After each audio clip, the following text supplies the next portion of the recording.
sekali lagi yang bisa kita lakukan adalah terus-menerus kita himbau bahwa fasilitas-fasilitas tersebut jangan dipergunakan untuk sesuatu yang melebihi batas-batas wajar, dan tetap kita harus memperhatikan dan menghormati pengguna jasa yang lain. Sebagaimana saudara-saudara perhatikan juga Bapak Presiden memberikan contoh itu, bahwa beliau sendiri di dalam mendapatkan pengawalan di dalam berlalu lintas itu juga sering ikut bermacet-macet, kalaupun lampu merah juga berhenti ketika tidak ada sesuatu yang sangat terburu-buru harus mencapai tempat tertentu gitu.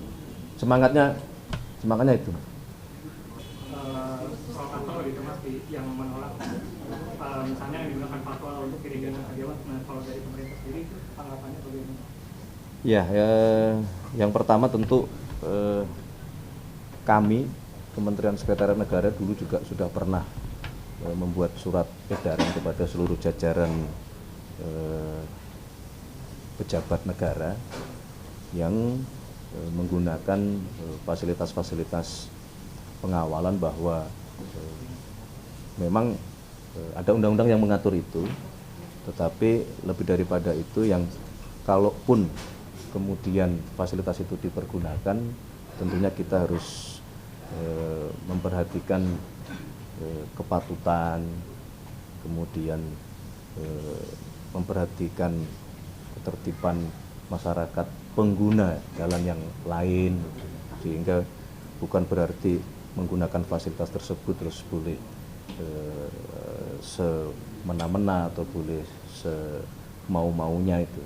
Itu ya terus yang kita dorong, karena memang ada beberapa yang kemudian memang membutuhkan fasilitas tersebut hanya untuk efektivitas waktu. Tapi sekali lagi yang bisa kita lakukan adalah terus-menerus kita himbau bahwa fasilitas-fasilitas tersebut jangan dipergunakan untuk sesuatu yang melebihi batas-batas wajar, dan tetap kita harus memperhatikan dan menghormati pengguna jasa yang lain. Sebagaimana saudara-saudara perhatikan juga Bapak Presiden memberikan contoh itu, bahwa beliau sendiri di dalam mendapatkan pengawalan di dalam berlalu lintas itu juga sering ikut bermacet-macet, kalaupun lampu merah juga berhenti ketika tidak ada sesuatu yang sangat terburu-buru harus mencapai tempat tertentu gitu. Semangatnya itu. Mas Pras, ada isu yang beredar tadi Mas, kalau untuk negosiasinya kan bilang kalau mau tambah 12 Apa? Freeport Mas, yang 12 tambah 12%, dan kemudian gratis itu negosiasinya itu udah dimulai menurut Mas, dan apakah gratis itu mungkin untuk didapatkan? Pembicaraan memang sedang berlangsung, tapi untuk lebih jelasnya menurut pendapat saya mohon ditanyakan ke Pak Rosan sebagai Menteri Investasi atau kepada Pak Bahlil sebagai Menteri SDM. Oke, cukup. Reformasi kepolisian itu Mas, posisi dari Pak Ahmad Doviri sebagai penasihat khusus Presiden apakah juga masuk struktur atau akan terpisah lagi? Apakah nanti akan ada koordinasi antara tim itu dengan? Ada kemungkinan masuk, karena beliau sebagai penasihat khusus Bapak Presiden di bidang keamanan dan ketertiban masyarakat sekaligus reformasi kepolisian. Nah, ketika nantinya akan dibentuk komite reformasi kepolisian, ya sewajarnya kalau beliau akan masuk bergabung di dalam tim tersebut. Mas, terakhir ini Mas dari saya. Soal ini.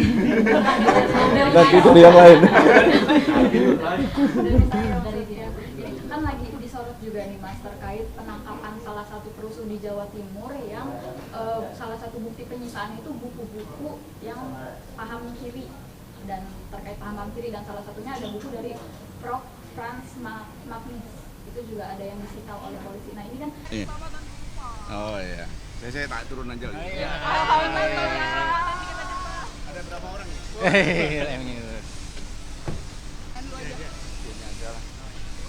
Ya. Oh ya, Bapak, kan hari ini kan hari keselamatan. Ya. Lalu kan menempatkan juga untuk mengajak generasi Z Hmm. menjaga keselamatan di jalan nih Pak. Betul. Nah, selama ini kan generasi Z ini ada yang balapan liar, ada yang juga yang pakai knalpot drone gitu Pak.